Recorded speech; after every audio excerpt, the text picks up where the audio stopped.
won't take up a whole lot of time here, but I do want to steal 2 minutes to heap thanks on all the folks who had a hand in making this event possible.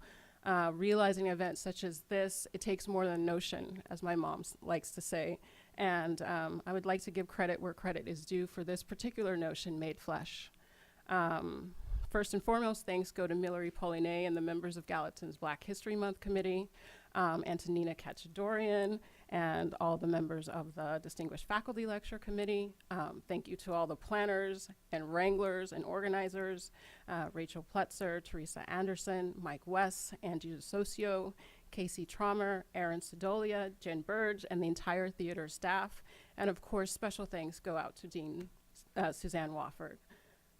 We are especially grateful for the support of our co-sponsors who really helped make this happen, like in a money way. So, so shout outs to the Center for the Study of Africa and the African Diaspora, Center for the Study of Gender and Sexuality, the Institute of African American Affairs and Center for Black Visual Culture, the Department of Social and Cultural Analysis, the Department of Comparative Literature, the Department of English, and the NYU Center for the Humanities.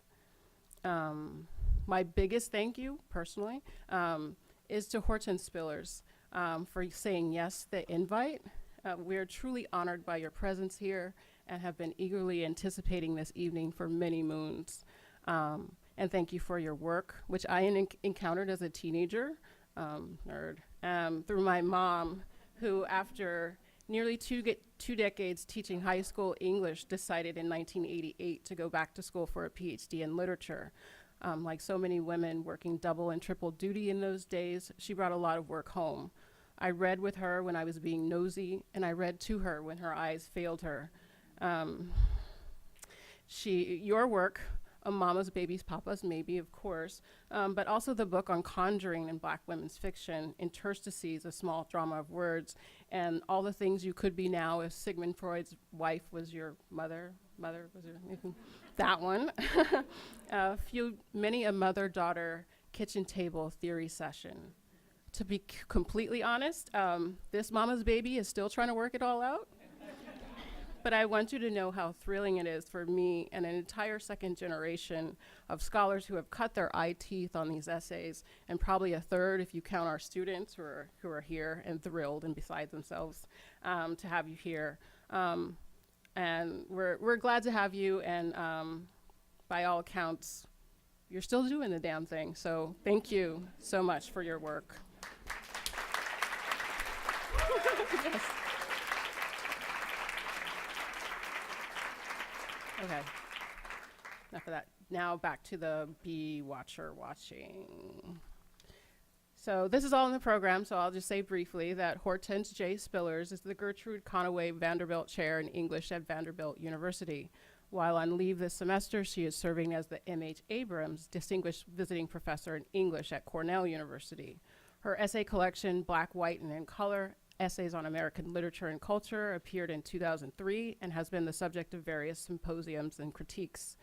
She has recently received Lifetime Achievement Awards from Callaloo and the Caribbean Philosophical Association, and just this year was awarded the Hubble Prize for Work in American Literature from the American Literature Association of MLA. She is currently at work on a project on the status of women in the revolutionary context of the 18th century, and the title of her talk tonight is Women and the Laws, Reading Le Code Noir. Hortense Spillers will be introduced this evening by E. Frances White, who is no stranger around here. She is recently retired from NYU, where she had a long and distinguished career as a scholar, teacher, and administrator. Fran White was dean of the Gallatin School from 1998 to 2005, and appointed vice provost of faculty affairs in 2005. Right. She's the author of 3 books, Sierra Leone's Settler Women Traders, Women on the Afro-European Frontier in 1987, which was followed by Women in Sub-Saharan Africa, Restoring Women to History with Iris Berger in 1999, and Dark Continent of Our Bodies, Black Feminism and the Politics of Respectability in 2001. So please join me in welcoming back E. Frances White.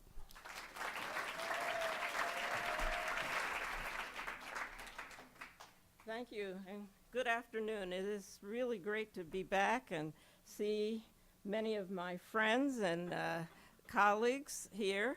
It's an honor to be asked back, and I have to say that I'm moved that people would know how meaningful it is to me to have this opportunity. When Sybil emailed me to see if I would make the introduction, I jumped at the chance.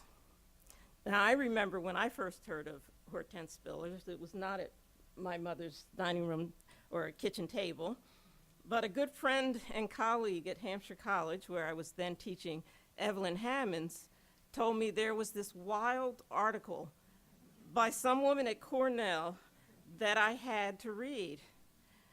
Evelyn seemed both scandalized and amused because the article referred to black women as beached whales, looking for their verb. Now, out of context, this made no sense to me, but I followed Evelyn's advice and read Interstices, a small drama of words. And by the way, the actual quote is, "Black women are the beached whales of the sexual universe, unvoiced, misseen, not doing, awaiting their verb." So next we read together Mama's Baby, Papa's Maybe, an American grammar book. And I have to admit that I didn't get that one on first reading. Fortunately, I could tell that it was worth spending the time to understand it, and I was even eventually able to teach it here at Gallatin to undergraduates. Hortense Spillers' deservedly well-known essay is a skillful example of sophisticated code switching. It's code switching between black slang, Lacanian considerations, and general philosophical and literary discourses. It's amazing to go back to these early essays and see how smoothly and poetically they read now. I think this ease comes in part from reading a younger generation of black feminists who have been influenced by Spillers and have used her ideas to build a robust black feminist tradition. I find the most exciting younger feminists today have this freedom to speak about sex and sexuality in a way that directly traces its roots to Professor Spillers. To the extent that black women are no longer beached whales looking for our verb in the sexual universe, it is because Professor Spillers has influenced so many black feminist writers, both inside and outside the academy. The more I've come to know about Hortense Spillers, the more I've come to think of her as a courageous visionary. So I was not surprised to learn that she had been arrested for attempting to desegregate a Memphis restaurant in the early 1960s. We see that kind of courage throughout her work. I imagined Hortense Spillers as a graduate student at Brandeis, pushing her professors to desegregate the philosophical and literary discourses that presented themselves as universal. I see her trying to convince her teachers that those discourses depended on the suppression of black women's meanings in those texts. Brilliantly, she used those discourses to articulate a theory of black female gender construction, even as she critiqued their narrowness. Central to her writing has been the exploration of the legal meaning of the Latin phrase partus sequitur ventrum, loosely translated as that which is brought forth from the womb.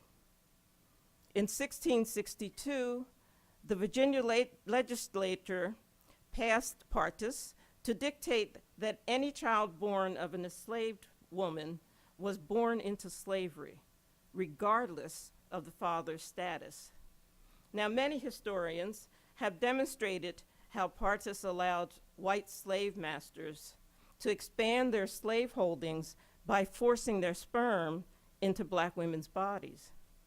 But Professor Spillers asked a different kind of question.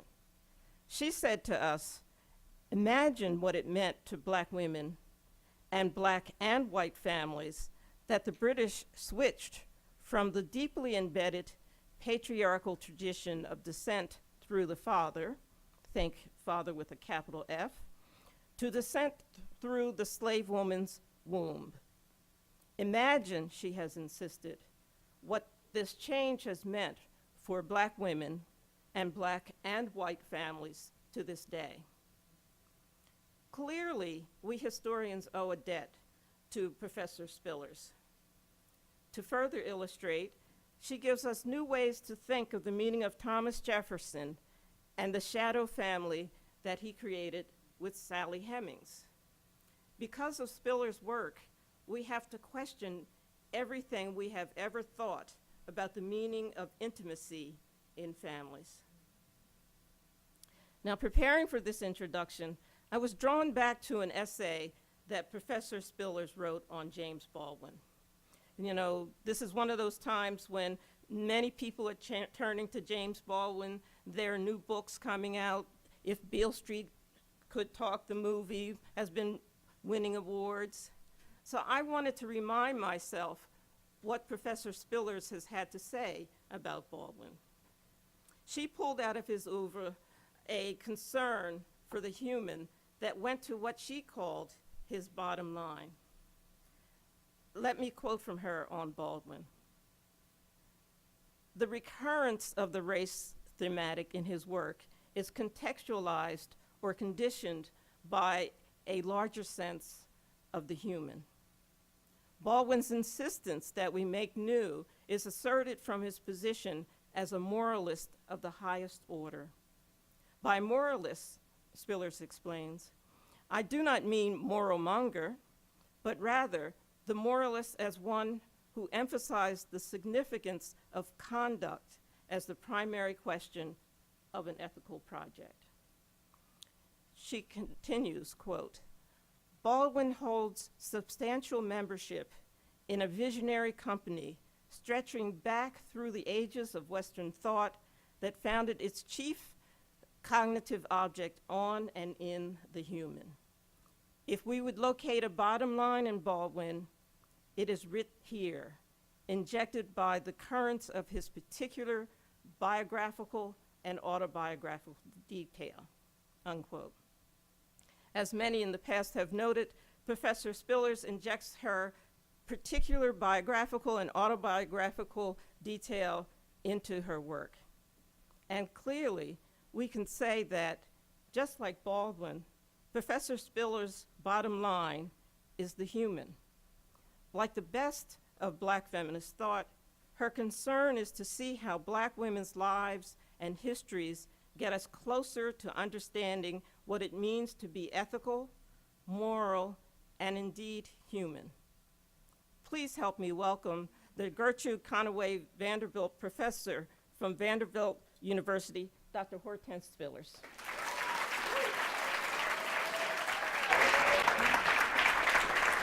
Thank you.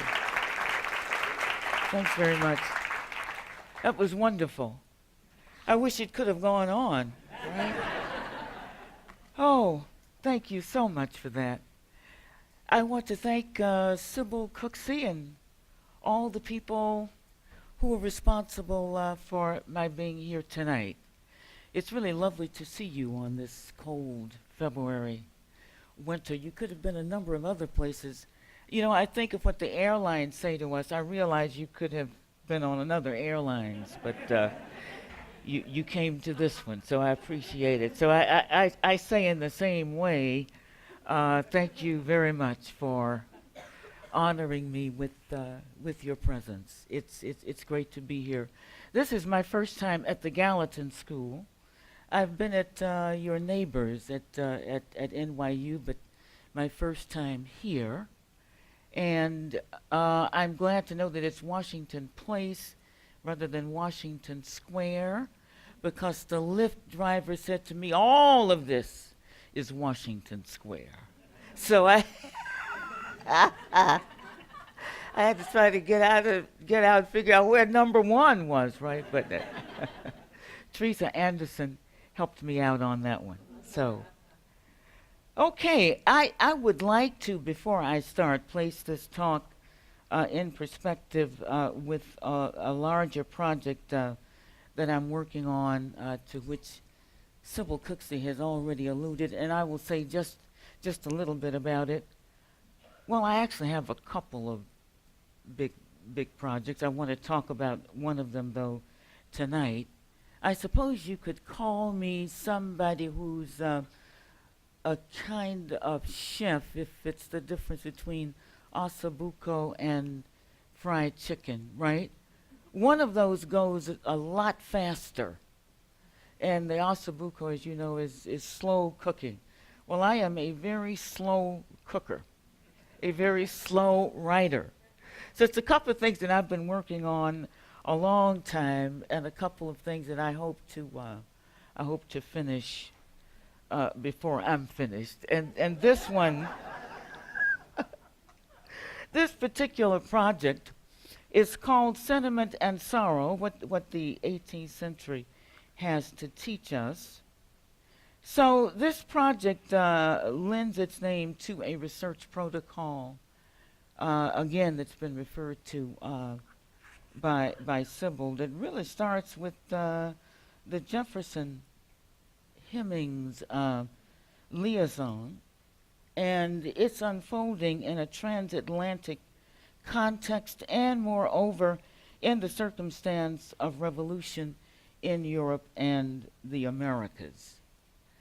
Now, if we broaden the lens on Jefferson and Hemings, and I believe we tend to treat that case as a special case, but if we broaden the lens, I think we go somewhere else entirely, toward the shadow family that Professor White referred to, or the family in the shadow of slavery's official families, which takes us to the practice of concubinage and its apparently widespread character across the New World. And so I was willing to stop there and try to do something with that particular broad, big idea.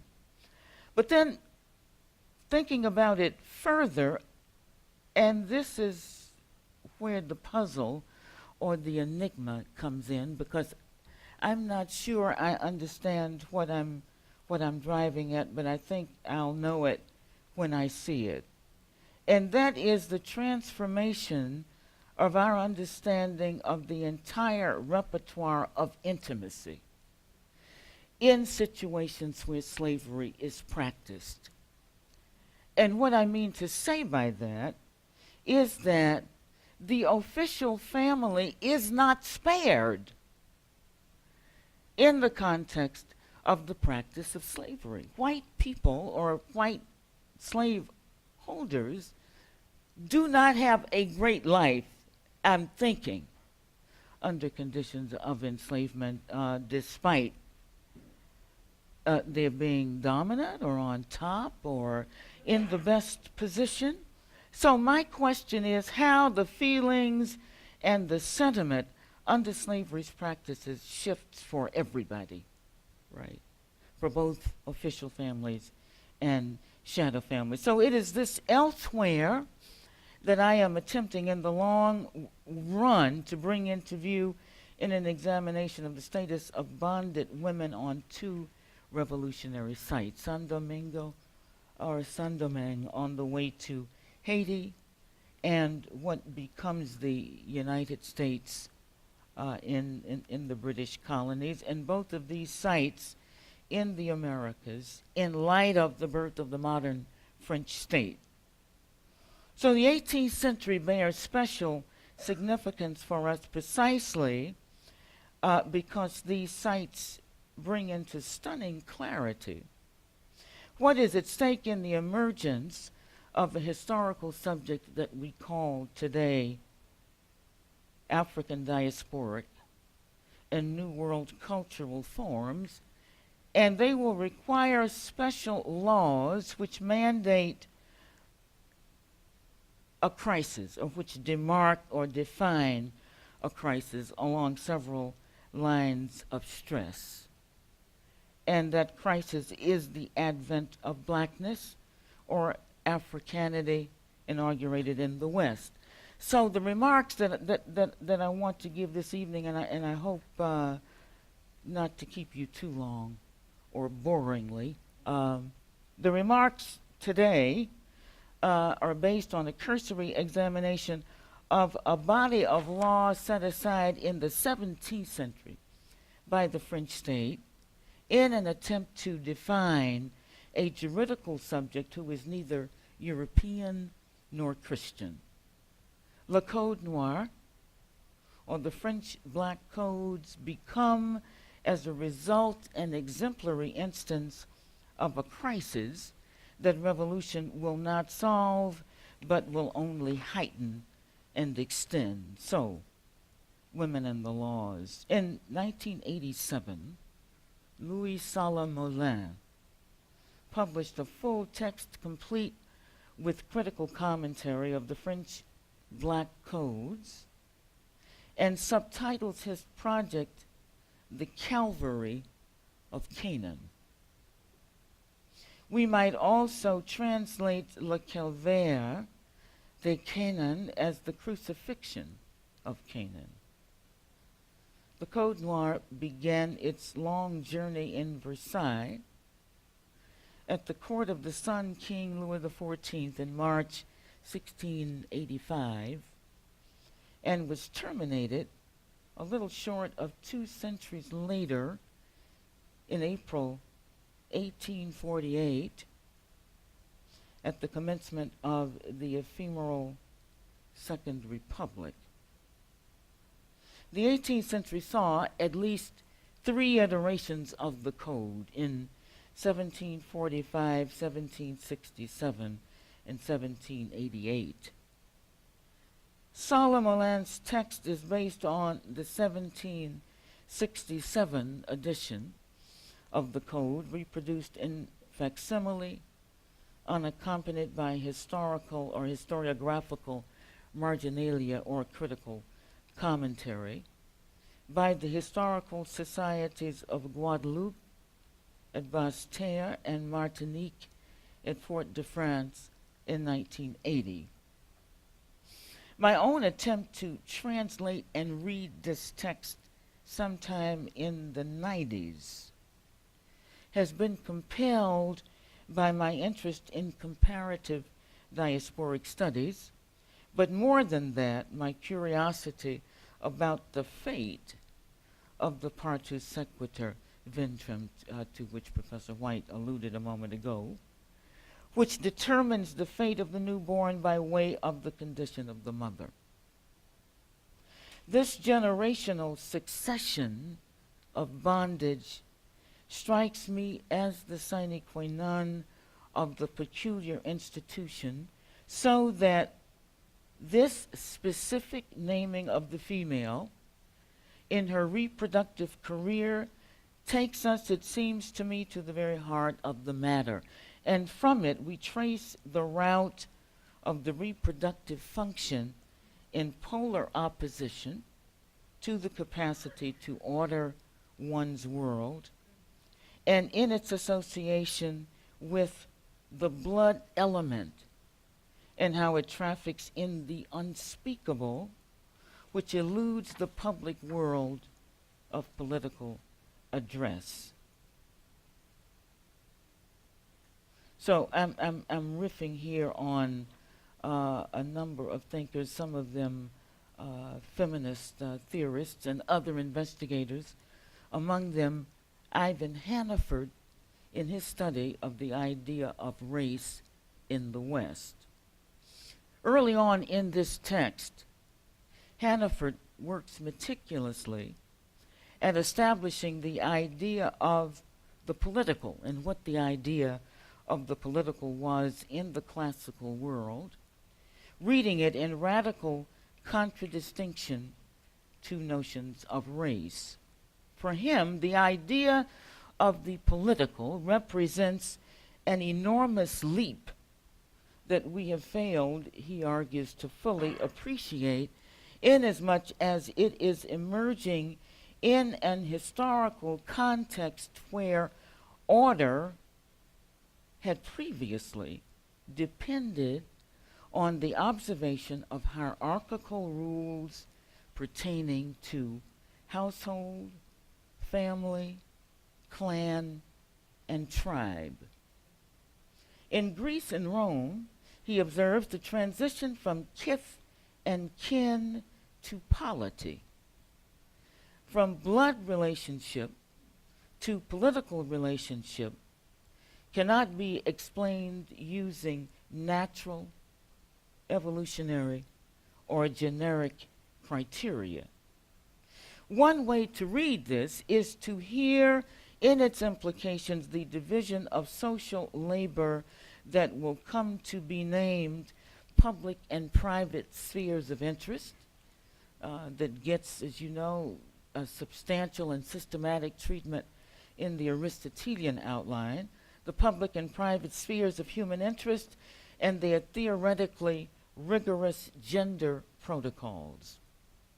In any case, in the ancient properties of the bloodline, as the male authored it, woman power runs parallel with notions of contamination, defilement, ambiguity, obscurity, so that the domestic in this outline is perceived in proximity to filth, or what Aristotle called the idiotes. Add color to this heady mix, and the spectacle of a consummate degradation is complete. This 17th century text is the oldest codification of law I know of that is related to the regulation of commerce in the traffic of African peoples under enslavement, which lends another reason for my interest in it. By comparison, laws governing the bonded in colonial North America were taken up colony by colony and into the records of the transactions of state legislatures by degree. Not until 1705, for example, does the Virginia Assembly articulate the defining provision that removes all doubt of the synonymity between skin color and the status of enslavement. Quote, all Negro, mulatto, and Indian slaves in all courts of judicature and other places within this dominion shall be held, taken, and adjudged to be real estate. Even though black people, by the closing decades of the 17th century, were beginning to lose their ambiguity of status, historians tend to agree that, quote, the rigorous demands of servitude applied early on across the racial fault lines. According to Helen Catterall's massive study of legislative proceedings in each of the North American colonies, there were some 10 classes of indentured servants spelled out in early Virginia statutes. Between 1619, and remember the Academy Awards the other night and Spike Lee's 2019? Okay, so 400 years ago. So between 1619, when black people early appeared on the shores at Jamestown, and 1640, black denizens of Virginia followed the pattern of indentured servitude. As historian Thad Tate explains, like other servants, the Negroes completed a period of service and became free men. Some of them became landowners and masters of other servants. One Anthony Johnson, Tate reports, came to Virginia Colony in 1621 and within a couple of years had finished his servitude, taking a wife after 1622, acquiring property, importing Negro servants of his own, and developing a small African community in Northampton County. There is no single event then that augurs and argues the inevitability of slavery. And if it had been inevitable, this would have cast it in divine order and robbed it of its historicity. But rather, it appears that by slow degree and day by day, the African community is systematically divested of its civic potential, as paradoxically the colonies and the colonists gain their own stride toward freedom. Slavery and freedom, the long-held conceptual antitheses wax together, so that, as Susan Buck Morris would have it in Hegel, Haiti, and Universal History, the discourse of freedom and the practice of slavery marked the ascendancy of a succession of Western nations within the early modern global economy. If for Enlightenment thinkers, Salomon's Lumiere's, freedom is the highest and universal political value, then the idea begins to take root, but Morris goes on, at precisely the time that the economic practice of slavery, the systematic, highly sophisticated, capitalist enslavement of non-Europeans as a labor force in the colonies was increasing quantitatively and increasing qualitatively, to the point that by the mid-18th century it came to underwrite the entire economic system of the West, paradoxically facilitating the global spread of the very Enlightenment ideals that were in such fundamental contradiction to it. As used as we are to the notion, this twinning of these antithetical views of the human still rivets the imagination as a precise impossibility. One cannot speak of freedom without conjuring up its negation. Salomon's study of Le Code Noir, that audaciously indicts Enlightenment thinkers for what he calls their silence on the question of slavery and the code, sustains a posture of indignation toward both the oblivion to the matter of slavery that exists in official French scholarship and, quote, the obscene nudity of its articles that reflects centuries of exegesis on African humanity, beginning with the canonical authors. From what he tells the reader, the confrontation that he poses here between the philosophers and black slavery has netted him a great deal of ridicule in some quarters, but ridicule in this case seems justification enough for a late 20th century dossier on the code that regulated the coldest utilitarian genocide of modernity, as Salomon describes it. As Marx of Capital leaves blood on the floor, so to speak, in taking on the political economists with whom he disagrees, so Salomon assumes the posture of aggressively taking on the French intellectual world in navigating his way without apology through the minefields of his theoretical predecessors as well as his contemporaries.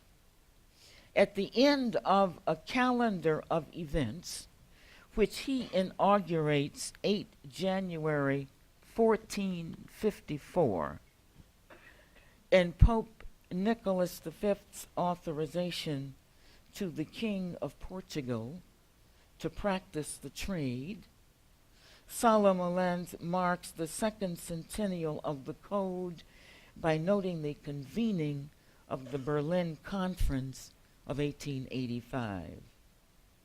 the third centennial of the Code in 1985 and how the French handled it. The occasion, he explains, was completely ignored by the French press, radio, television. Then in a separate sidebar on the page, there is this evocation. 9 December 1948, the definition of genocide, adopted by the General Assembly of the United Nations. And it reads thus: recognizing that in all periods of history, genocide has inflicted great losses on humanity, the General Assembly proclaims, in the present convention, genocide means any one of the following acts committed with the intention of destroying, in whole or in part, a national, ethnic, racial, or religious group, such as the murder of members of the group, a serious attack on the physical and mental integrity of the group, the intentional subjection of a group to conditions of existence with the view of bringing about its total or partial physical destruction, measures aimed at hampering births within the group, the coercive transfer of the children of the group to another group. And I want you to just to think a moment about what happened on the southern border of this country just a few months ago, and perhaps what's going on even now. So the inclusion of the UN Convention on Genocide is not an ocious decision on Solomon Alan's part, I think. Given the time frame of the convention, 1948, it is coming within earshot of the cessation of hostilities among nations at global war and the unspeakable horrors of the Holocaust. But the implied reflexive gesture that Solomon Alan performs here, for all the complexities of such a move and nation states in our era tending to shy away from the term, backdates the concept of genocide to the transatlantic slave trade that had already been in motion for 2.5 centuries before the promulgation of the Black Code. Solomon Alan, in response to those who felt that he wanted to take down or belittle the philosophers, offers that his aims were far more modest. By preparing another edition of the Code and bringing parallel alongside it the career of the most glorious philosophical period of French culture, he was departing from the monster of oblivion in concern about the nation's political health, and to offer to whomever wished an accurate instrument for pondering the failures of a thought whose success one is obliged to rein in. And this is the apologia that he offers for his work. It takes the reader a while to reach the articles themselves, but the care that he takes to lay out and examine in considerable detail the nuances of the Code and its intellectual and conceptual legacies reaps its reward in the second part of the text. I want to briefly mention one of the threads that he follows in the commentary and its ramifying consequences, and that is the name Canaan, with whose career we are already quite familiar. The story of Noah and his 3 sons is told in Genesis 9:20 through 27 verses. Specifically, the error that Ham commits will be transmuted as the malediction that falls on successive generations of Ham's children, beginning with his son Canaan. The trail of biblical exegesis that follows Ham's curse is a long and tortuous one, but suffice it to say that the curse became one of the preeminent rationalizations that slaveholders adopted to their arsenal defense for not only upholding the practice of slavery, but for sustaining such practices over 4 centuries of early modern and modern industrial history.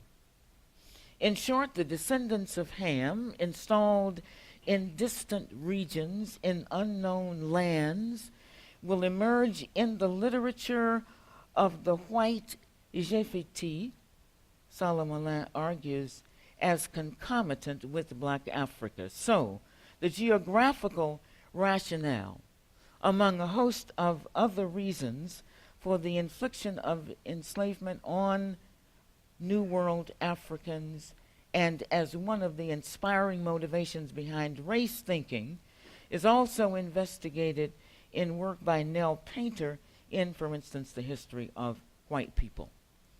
As Painter explains, classical writers Herodotus and Hippocrates among them turned to climate, airs, waters, places to account for human difference. Successive generations of scholars and writers will elaborate the Hamitic thesis as the exegetical tradition allows the whole of black African populations to be contained in Canaanite paternity. Eventually, color is wed to geophysical features and political cultural space in fashioning not only the textual destiny of black Africa, but its actual and material circumstance. Solomon will have us bear in mind that the Code's preamble and Article 1 drive home the idea that royal authority is advancing this document for the benefit of its officers and agents in the colonial isles of America in order to maintain the discipline of the Catholic, Apostolic, and Roman Church. That the Code conforms to a messianic project is spelled out in Article 1 that mandates the expulsion of Jews within 3 months of the publication of the Code from the American islands because of their, quote, declared enmity, the document reads, to, quote, the Christian name. Everywhere, then, references to the Catholic, Apostolic, and Roman religion permeate the provisions of the document in order to justify its declarations concerning a repertoire of human activity from birthing to marriage to buying and selling. Relatedly, Article 2 demands the baptism of the enslaved recently brought to the islands and their instruction in the religion of the Catholic Church.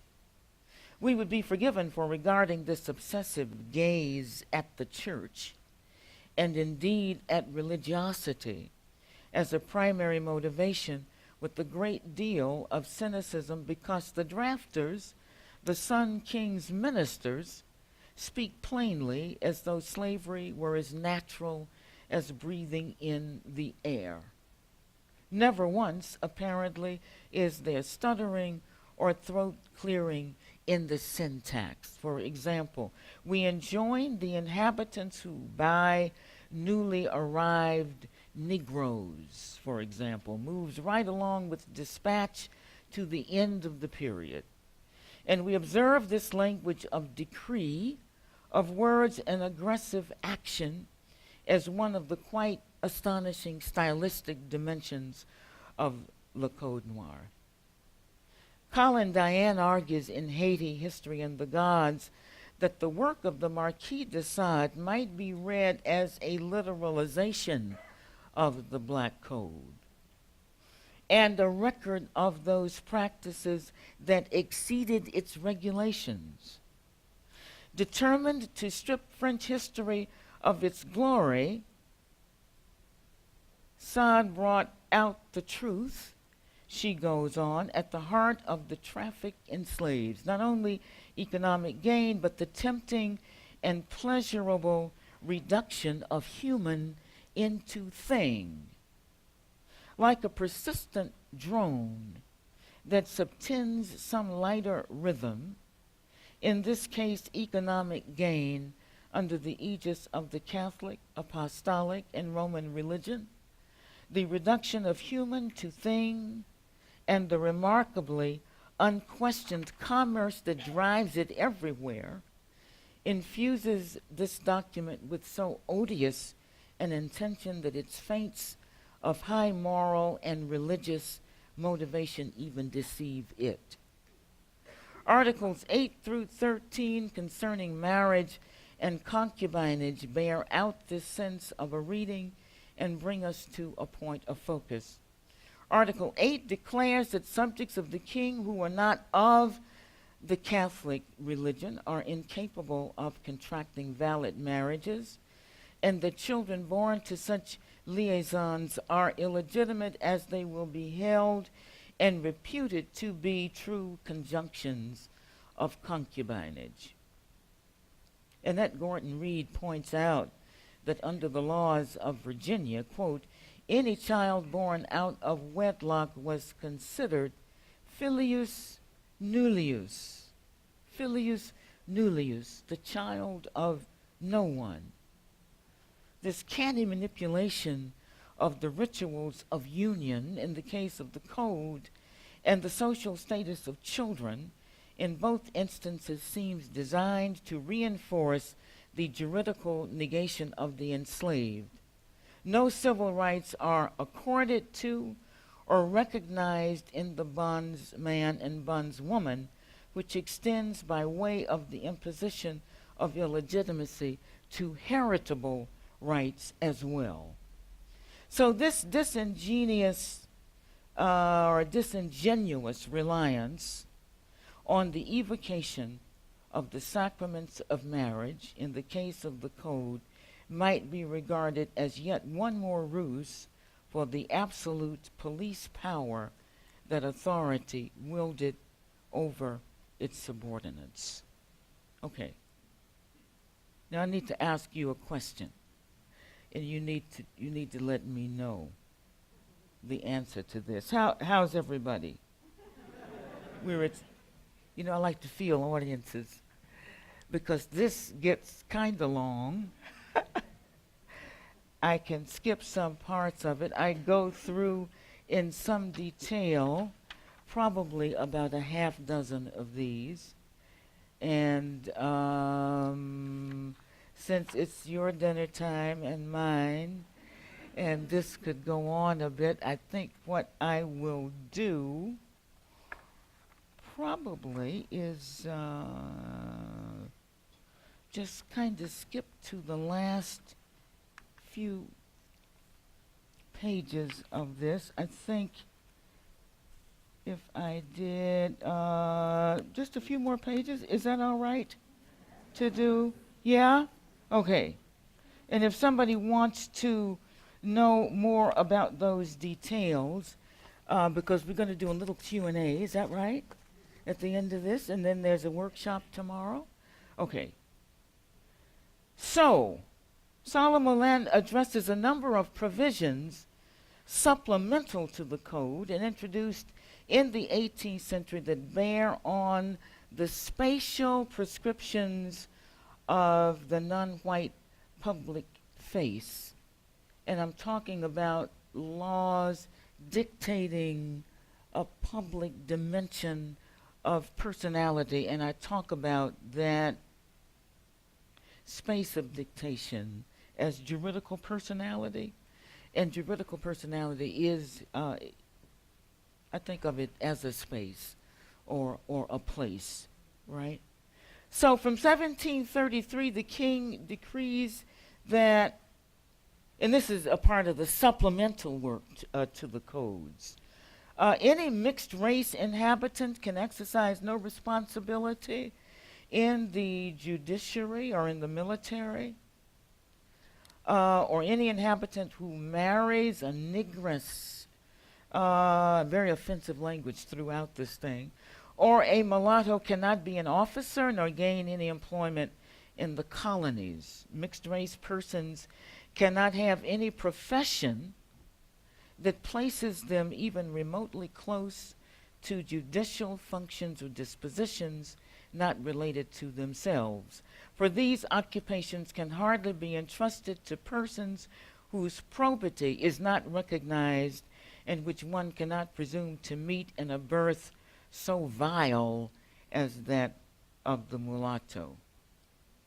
What actually takes place on the ground, as we know, is far more complicated than the absolute pronouncement of the royal wish.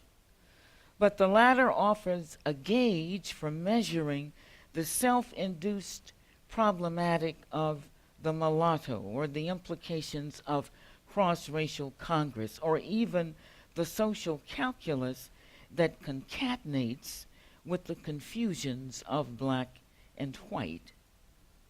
Shanti Singham, in her study of the racial problematic in pre-revolutionary France, points out that the code had actually brought about a substantial number of mulattoes and free black people in the Antilles. And as you know from CLR James's Black Jacobins, the mulatto is an official class, right, that plays a large part in the revolution. So a substantial number of mulattoes and free blacks in the Antilles, and that many mulattoes owned populations or owned plantations and slaves. So as we encounter the laws regarding slavery and the enslaved, it remains most remarkable reading precisely because it still retains the power to shock. Empirically, thousands of people who will grow into the millions by the period of emancipation in the United States and throughout the New World complex are held in thrall not for what they've done, but for who they are. The business of slavery and in the Antilles does not only insufficiently concern Montesquieu and Rousseau, Solomon Lenz argues, but the revolutionaries of 1789 also miss it as well, until the thunderous flowering of Saint-Domingue reminds them. It was, ironically, the situation of the enslaved from which the repertory of the revolutionary metaphor and rhetorical motive was freely borrowed. It was the revolutionaries who were slaves. It was they who had to break their own chains and free themselves from tyrants. As David Bryan Davis notes in The Problem of Slavery in the Age of Revolution, the English colonists' language of slavery magnified the rights of free men and slavery. Therefore, it brought Virginians into the same Commonwealth political tradition with New Englanders. Their rhetoric of freedom, he goes on, was functionally related to the existence and in many areas to the continuation of Negro slavery. We hear strains of such reversal, Davis calls it, in one of Jefferson's first published documents, penned in 1774, entitled A Summer Review of the Rights of British America, a kind of run-up to the Declaration of Independence, addressing the British monarch concerning, among other things, the tardiness with which matters of justice are settled in Virginia colony. Jefferson poses a series of rhetorical questions, one of which is this: does His Majesty seriously wish and publish it to the world that his subjects should give up the glorious right of representation with all the benefits derived from that and submit themselves the absolute slaves of his sovereign will? But as we've observed before, the build-up to the revolutionary scene in both the French and American instances, splits off the colonist's growing concern for his own freedom from the quite obvious and glaring contradiction of slavery itself. So this heritage of inconsistency, Davis names it, is likely the most galling feature of the entire procedure over the long haul, from the promulgation of Le Code Noir to the English and American abolition of the slave trade to the bloody peace of Appomattox at the weary end, which was also another beginning. Okay, and I say a little bit more about the Code Noir, and here we are at the last paragraphs. So, Thomas Morris, in his massive study, Southern Slavery and the Law, 1619 to 1860, takes up the problem of the partus sequitur ventrum in the second chapter of this text. It's the first statutory provision on status. Was adopted in Virginia in 1662, and I think Professor White referred to this in her introduction. All children born in this country shall be held bond or free only according to the condition of the mother. Morrison launches his investigation of this maxim because he is trying to discover if the Southern colonies seek their legal precedents in this case and slave law in general from English common law or civil law.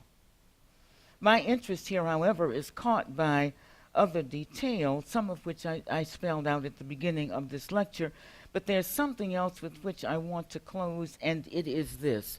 More than any one provision, this one, to my mind, draws out the moral disaster that slavery was and the degree to which the crucifixion of Canaan devolves on the nameless, faceless female who bears the weight, if we can make this figure work, of the stain. As Morris explains, the law of 1662 did not contain the Latin phrase, nor did any other Southern statute to the end of slavery in 1865. In his reading, then, the law was adopted to efface uncertainty concerning the status of mulattoes and represents an example of what he calls intellectual sloppiness in legal theory. When Blackstone, in his commentary in his commentaries, discussed the principle of partus sequitur ventrum, he treated it largely as a rule to determine the ownership of the increase of personal property. And here, the common and civil law agreed. In the mid-18th century, Blackstone put the matter thusly: of all tame and domestic animals, the brood belongs to the owner of the dam or mother, the English law agreeing with the civil that partus sequitur ventrum in the brute creation, though for the most part in the human species it disallows the maxim. So this really starts elsewhere than the human and is brought over into the human realm. So Morris argues that Blackstone at this point treated the Latin phrase not as a rule that determined the status of someone, but as a rule that determined the ownership of something. The dilemma of the Virginia Burgesses was whether or not they were thinking of mulattoes from a 1655 case as persons, and if so, the law of bastardy, it's called, would hold that the child followed the mother, or thinking of mulattoes in terms of property rights, in which case chattel property law required that the increase go to the owner of the mother. So Blackstone, in his synthesis of English law, Morris argues, had squeezed together a rule of status and the rule of property under the same Latin phrase. So, in any case, we do not see women here. In fact, humanity reduced to movable chess pieces against the ground of public figures in a dance of ego is obscured. We are today, as Enlightenment legatees, and for all the distance we've come, searching still for her face on the horizon. Thank you.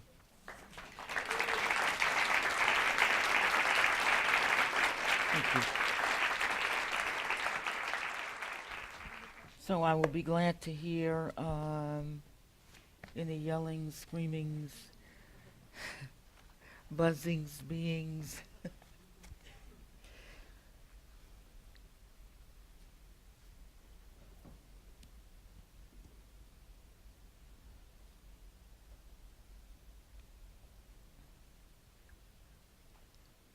I think I see a hand. It's a couple of hands. Okay. A person here and a person back there. Yes? Who wants to go? Yeah. Okay, hi. Hi. Hi. How are I'm ya? Hunter. Nice to meet you. Nice to meet you. Hello. I hope you're having a lovely evening.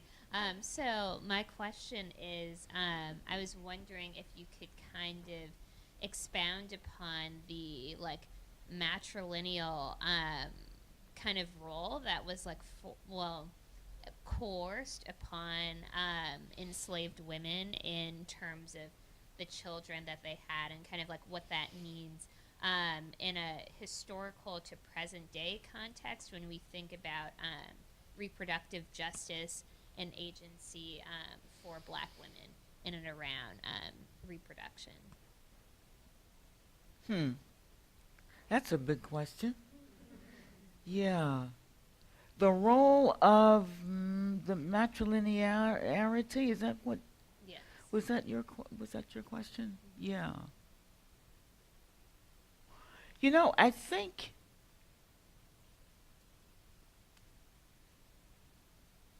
we have to keep in mind a cultural distinction that we tend to occlude, and that is children raised by single mothers is not necessarily matrilinearity, right? I think under systems, I don't think the United States ever produced such a thing as that, right? I mean, I think that is specific to certain world cultures, and I don't think the United States really ever produced a matriarchal or a matrilineal cultural form. I think those terms might be misapplied when they are applied. I mean, I think those households are simply households that are headed by women. We don't have a name for it, but I don't think the matrilineal or the matriarchal is the word that we want for it. And the other part of that was reproductive justice. And where do you think that the tie-in is? Because I'm thinking that reproductive justice is a goal we should advocate for. What do you think? Were you? yeah, of course. Yeah. So kind of to your point of we find that the language that we have around this is lacking, right? Because we realize we're speaking a colonized language, and even the word matrilineal and matriarchal, as you said, is not fitting to these The actual situation. Yes, yeah. Yep. So kind of thinking about that in terms of how politicized and classist the pro-life, pro-choice argument has become, and how Black women kind of created reproductive justice movements and pedagogies to kind of say this is how we center ourselves within that. I think that it is kind of part of a longer legacy, kind of tying on what you brought up in your remarks, of just kind of finding like where do we fit in and how dynamically can we talk about the black family and the continuance of black existence in an even larger sense when we have been hit by things such as like chattel slavery, such as the Moynihan Report, such as like the politicization of our bodies. So I mean, I don't have the answers either, but Yeah.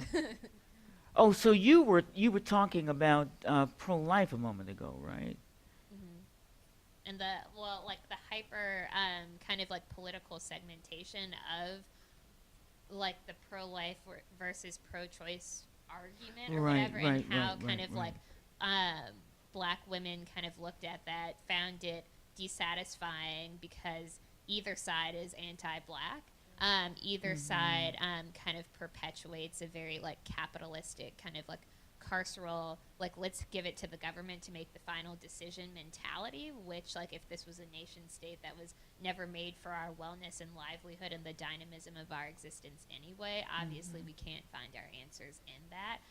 So with all of that said, what does kind of envisioning I guess like a Pan-Africanist sense and a womanist sense of reproductive justice look like to you, given the like research that you have done into just kind of like all of this like historical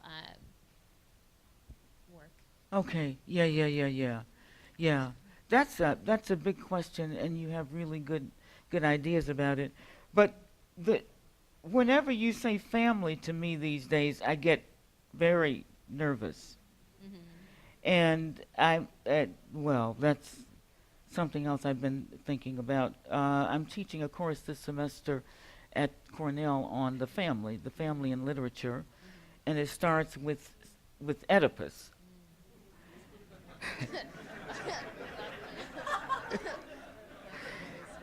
And it goes through William Faulkner, Absalom, well, before Faulkner, Thomas Mann's Buddingbrooks, Faulkner's Compsons, Gabriel Garcia Marquez's Buendias, Toni Morrison's Deads, and Arundhati Roy's Ipes, where the course ends. And so all of a sudden, my sense of what family is, well, it's not all of a sudden either, because it's not all of a sudden. But I realize that, there's certain things that I'm beginning to think about family that's kind of unspeakable. I think maybe the deepest factionalism is the family. And that all factionalism begins there. So that because I have been very alarmed at the contemporary Republican Party in the United States today, which I think is doing a real disservice to its nation by putting partisanship before something else, right? And so I'm beginning to think that when you talk about nationalisms, parties, tribes, races, it's family is the start. It's where it all starts. So when we started talking about family in relationship to your question, I went, oh Lord, now I've got to think about how this relates to what I'm thinking in my mind. The issue that you raised, which is a very important issue, has been hijacked, right, by a language that is, I would say, sclerotic and intellectually vacuous. What the hell does pro-choice mean? What the hell does pro-life mean? People who are for choice aren't for life. who aren't pro-life. I mean, what is that? And people who are pro-life and never aren't for choice. I mean, what? Okay, so until we get a better understanding or a better critique of our self-enclosed, self-absorbed language, I think we're not going to have much clarification on the matter that you are addressing. It is very much in need of, I think, some rethinking in light of the way in which language has stalled us on a kind of plateau of the revanchist, right, and the reactionary. That the only thing that we can, it seems to me, get out of public cultural life today is a language of revanchism, revenge, resentment, and whatever goes against it. So my feelings would be all tied up in those tangled power lines, right, that has our lives by the throat at the moment. We're all going, I want to breathe. But, yeah. So I think that's where we are on that question. But I like your thoughts about it. This logic of the family is institutionalized legally and symbolically as some children belong, some children do not belong. So I think what you just said, that the family is the origin of factions, but the nation parades itself as the caretaker, the father, the mother, etc. Yeah. I think that's right. I'm thinking of a passage in Frantz Fanon's Black Skin, White Masks, where he talks about the family and how it reflects the state, right? And vice versa. And it seems to me that that's right. And so in reflecting each other, or in reflecting the state, what you do is introduce the idea of blood, right? Or the natural order. And that goes against, it seems to me, the ethical principle. I mean, I'm really wondering if in its origins, the family is anti-ethical, right? That whatever, if you want to look at the origins of that word, if ethics have to do with public and political order rather than intimacy. And I started thinking about these questions in another way a few years back when I was thinking about police departments in the United States and how it seemed at one time, it certainly looked this way to me, that there was a police conspiracy that was being conducted against Black Americans, particularly male, because remember there was a spate of murders, people running away from the police, getting shot in the back, people being stopped by the police for what, speeding, I don't know, and somebody goes to find their license and the person loses his life. I don't know, it seemed to me, starting with the death, before the death of, or right after the death of Trayvon Martin, it seemed that there was something very deliberate going on with police departments. It was almost as if smoke signals had been sent between the police departments, that it really is all right to do these things now, right? And I was very concerned about who was going to find out where this conspiracy was coming from. And that led me to wonder about the nature of police departments in big cities in particular, and why it seems that some racial groups dominate police departments and fire departments, And I was thinking that one thing that might happen in this case is that one begins to think of the fire department and the police department and the work of those departments as something that goes on in his mother's den. That he's not a policeman anymore. He is, in that regard, the member of a family or of a tribe. And that means that people who are different from himself, he does not see a human face on that, right? And so that's why I'm thinking about family as the first blood that leads us away from principle. Even though it's an astonishing idea to think of family in relationship to that. Those of us who came out of loving families are sitting here going, "Oh my God, really?"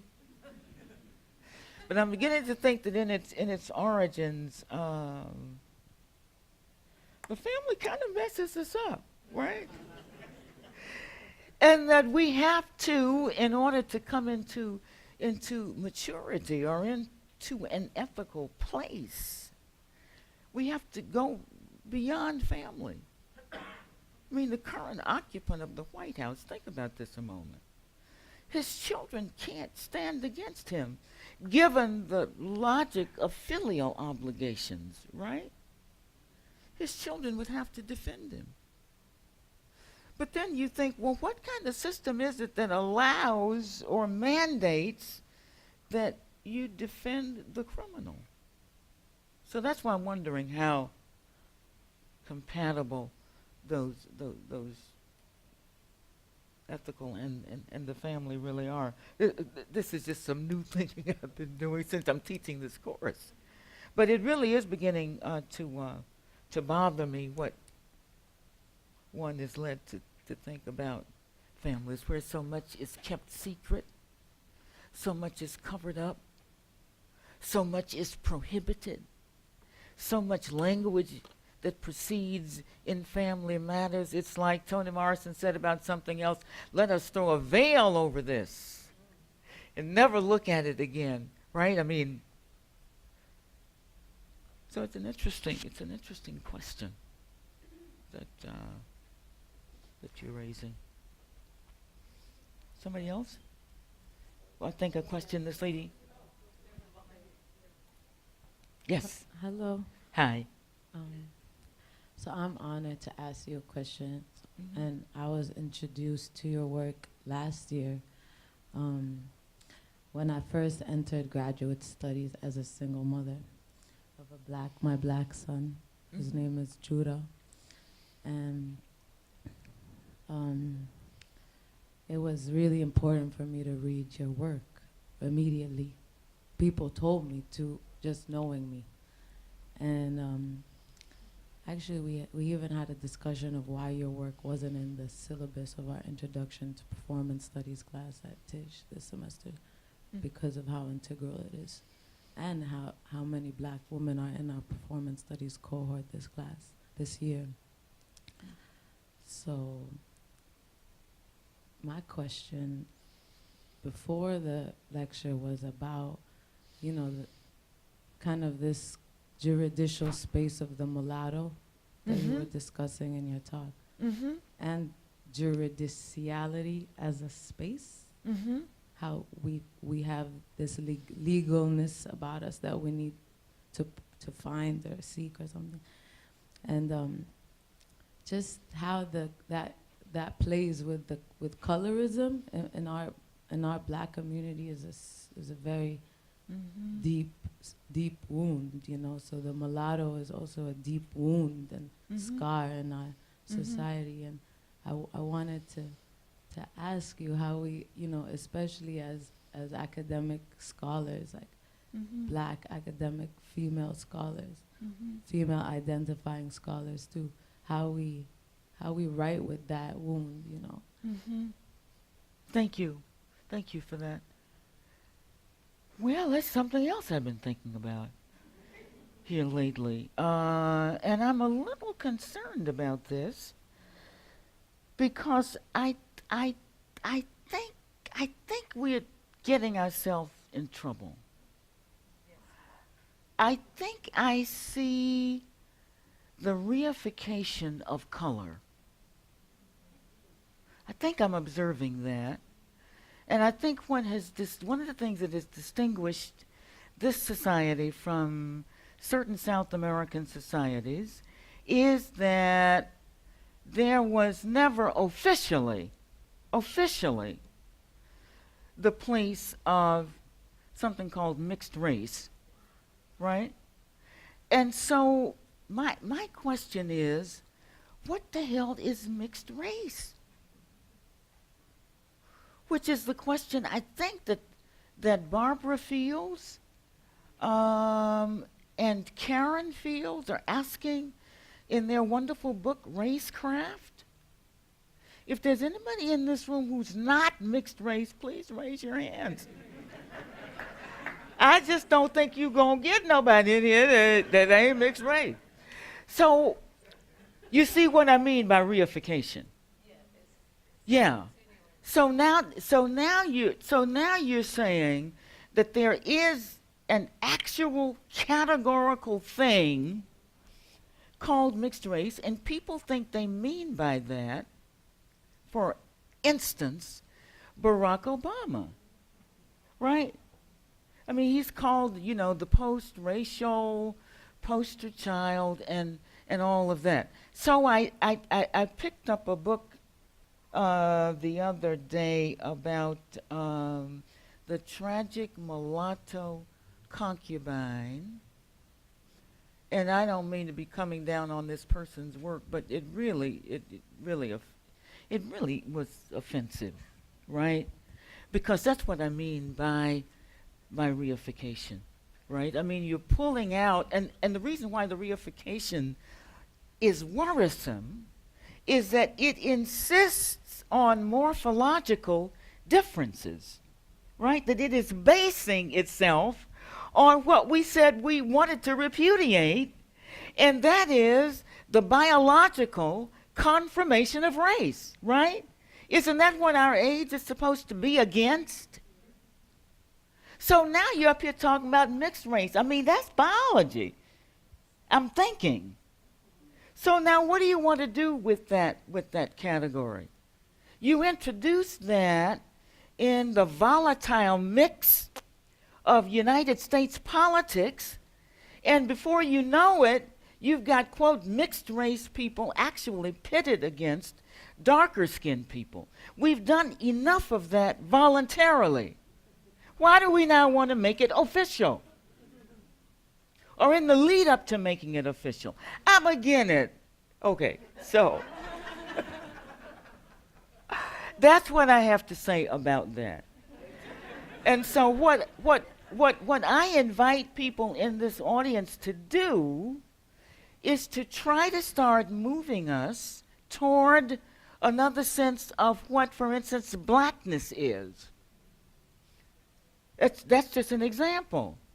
Or what whiteness is. That's an example of what I'm talking about. And so my idea about blackness and about Africanity is that eventually, black culture is not going to define a morphological subject, that it is going to define a conceptual subject. And there's a difference, right? So that anybody can be, from that point of view, in black culture if they want to be committed to a repertoire of ideas, or if they want to have a certain kind of commitment, or if they want to position themselves in relationship to power in a certain kind of way. From that point of view, people who are black-skinned have to remain students of their culture, right? It's not automatic that you do that because you are a black person. I can think of a couple of people whose names shall remain nameless, but one of them sits on the United States Supreme Court. He ain't black to me. I mean, that man is somewhere else altogether different from where I am, where I have been, where I came from, and where I'm trying to go. He is somewhere else. You understand what I'm saying? And he is at least as dark as I am.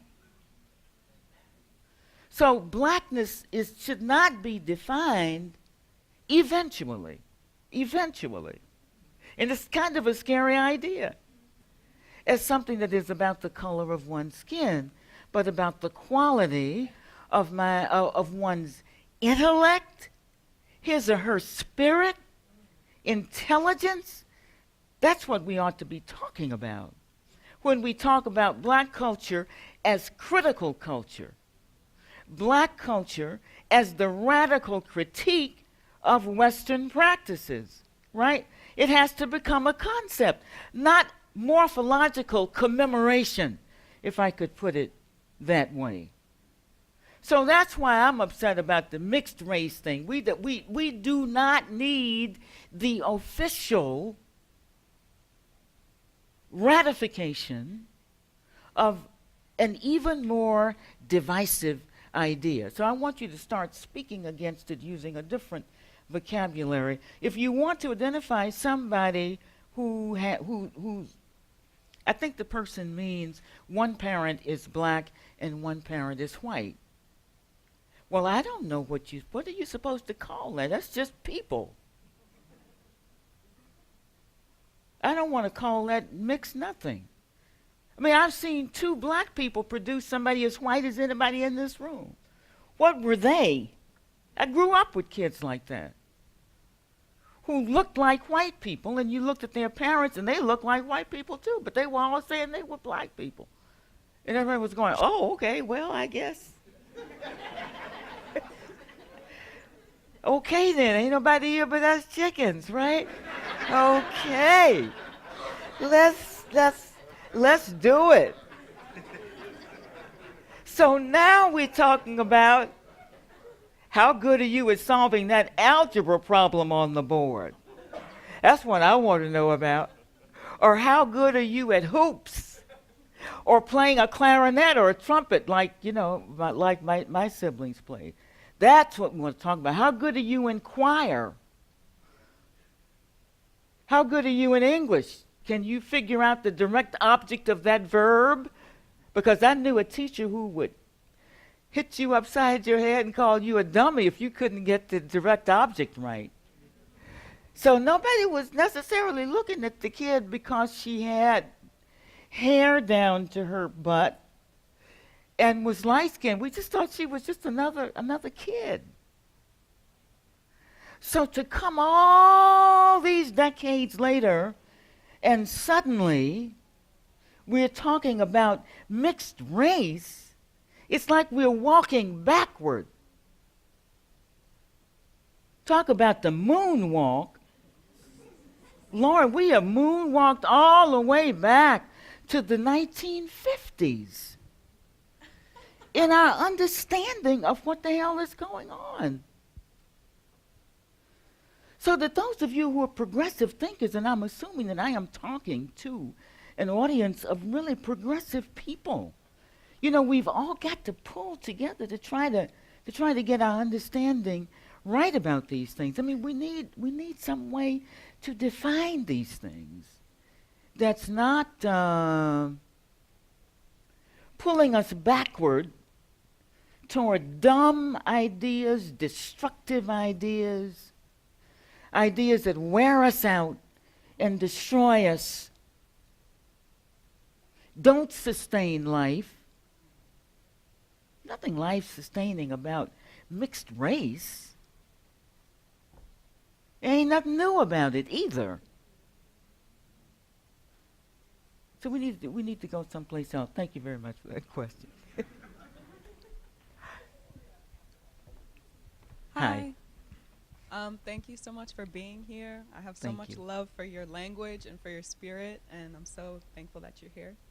My mind is going a lot of places, so this question is not definitive, and I'm not necessarily looking for a definitive answer, but I'm thinking about how, like, the word mulatto has really eerie parallels to the word biracial, Yep. and how someone like myself who has indigenous American and black ancestry as well as European ancestry is labeled as biracial.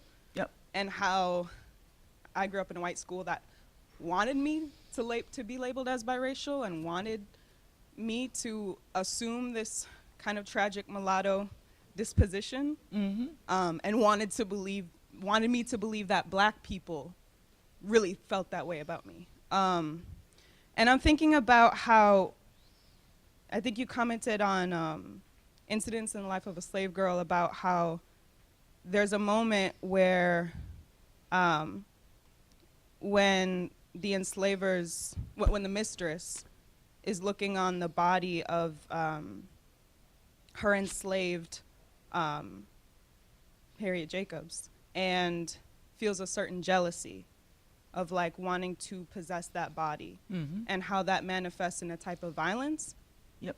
And I'm thinking about how the word biracial seems to carry that same sexual, racial, violent malice that is about slavery, but is so present today, I guess. I don't know what my question is, but Yeah. The I mean, biracial, yeah. it to me, it's something, it's a thought in my mind that encompasses what we think of as biracial, but as you brilliantly said, has so much to do with something else. Right. But yeah. which is also incredibly sexual, Right. and incredibly violent, yeah. and incredibly pervasive. Yep. Of Yep. someone wanting to be inside of you because you have no license to say whether they can or cannot. Right. So maybe I want advice. I think part of that mentality, and maybe this is me also being very vulnerable, of someone looking at you because you're biracial or because you're whatever you are, and saying, well, I have license to become inside of, to go inside of you, because I don't perceive you as black enough to put up a fight. How do I say fuck off? That's what you say. That's exactly what you say. And if you could borrow Professor Moten's walking cane here, you would do. That's what you do. You say fuck off. I have a. There's something else I'm working on, sort of in connection with this general topic on touch, on the question of touch, and that's one of the places that I'm trying to figure out how touch is both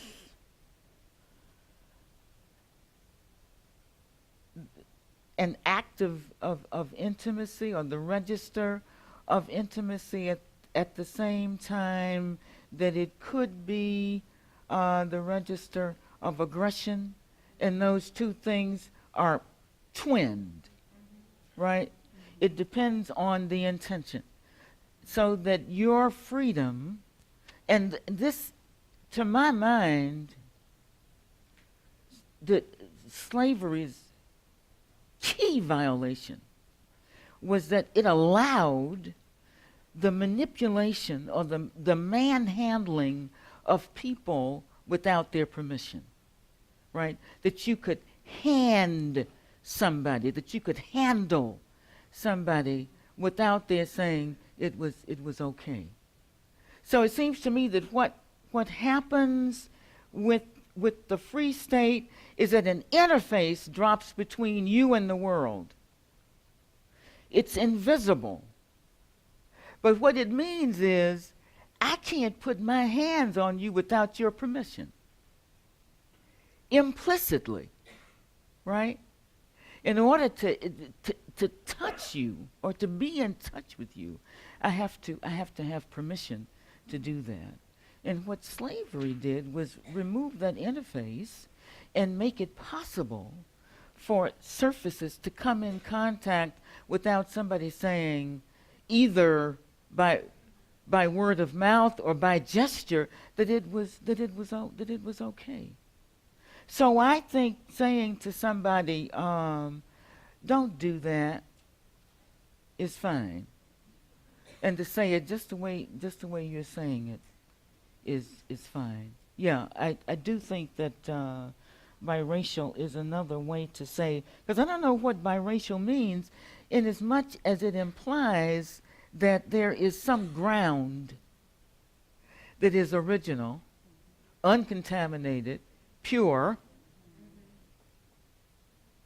and that the biracial one marks the exception. And so I think what Dr. Fields and Dr. Fields are arguing in Racecraft, if I understand that book, is that there's no such thing as that. There is not a pure or uncontaminated genetic space or blood. So I think that that discussion about biraciality invites us to take up the question of blood again as a myth, or as the mythological rather than the scientific. There's something called histology that studies blood. So how do you get black and white out of that, or mixed out of that, or biracial out of that? What the hell does that look like? Biracial blood. I mean, it's just, right? Right. Okay.